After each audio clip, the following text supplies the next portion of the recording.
Back before the media turned him into a soundbite-spitting, carefully curated puppet, Arnold was a genuine, fun-loving guy, not afraid to speak his mind raw and unfiltered. The makers of Pumping Iron once even commented that as Arnold's fame skyrocketed, so did the increasing presence of the mysterious veil now hiding his true self, morphing him into the polished, politically correct facsimile we know today. When I first started my channel last year, I dropped a YouTube short that went viral with over 5 million views, featuring Arnold owning a feminist panel on live TV.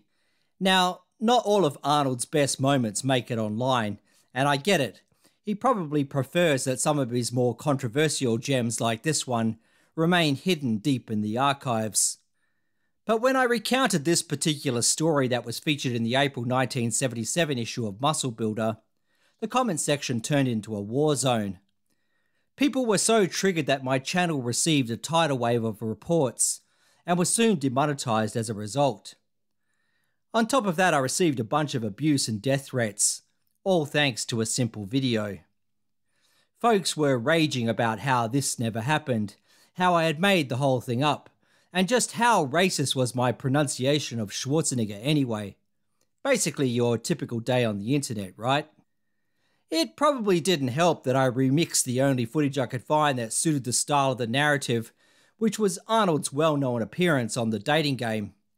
But hey, who needs the ability to read between the lines with any discernment, or at least check the description for an explanation, when you could just flex your argument skills with complete strangers on the internet?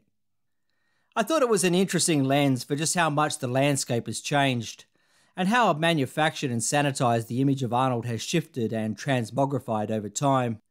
I'll read the entire article to give the full recount of what happened on that TV appearance, and we'll link the written version to my blog and Medium articles if you want to check it out, along with some other cool and questionable items that would have that magazine cancelled in a heartbeat if it even existed today. The article's entitled "They Loved Him With His Clothes On." The kids wearing high school jackets from Brooklyn got there first. They had their Muscle Power Builder magazines in hand and were waiting for their idols to arrive to autograph their pictures.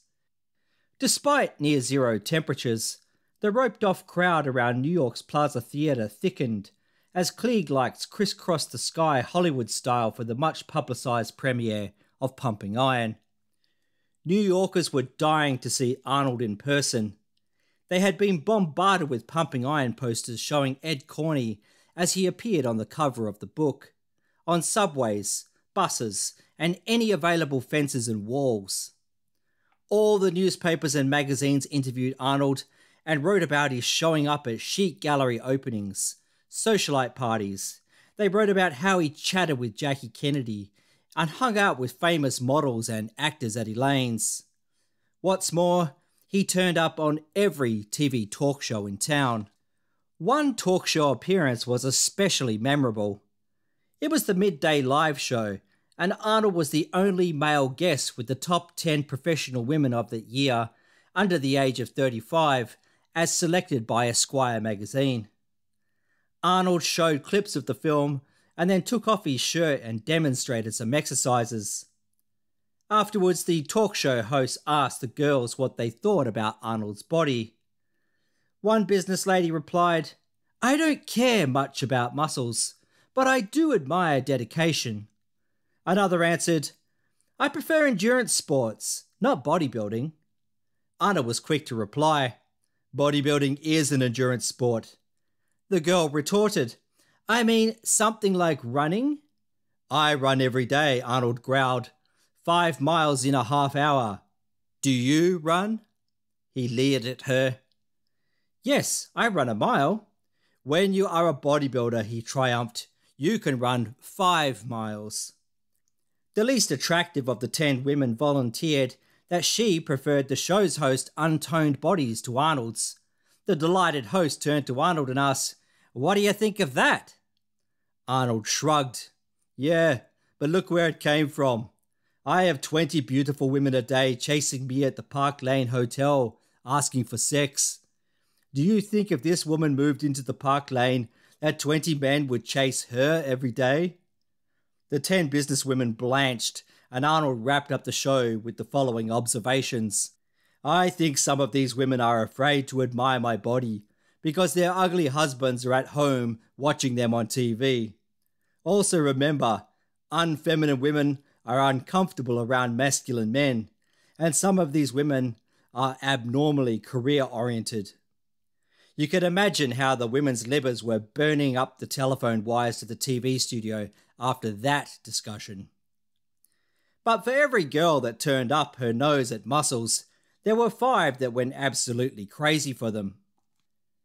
After the big build-up, Arnold could no longer walk down the street or eat in a restaurant without being molested, much to his delight. And he good-naturedly offered his bicep to all the pretty girls who asked for a feel, slyly suggesting they touch his thigh as well. It's rumoured that those who took him up had stood a good chance of being invited back to his hotel. A profusion of love notes and direct propositions, sometimes photographs were included, awaited Arnold at his hotel every night. Between these and the telephone invitations, he was kept busy around the clock. Ah, the sweet smell of success.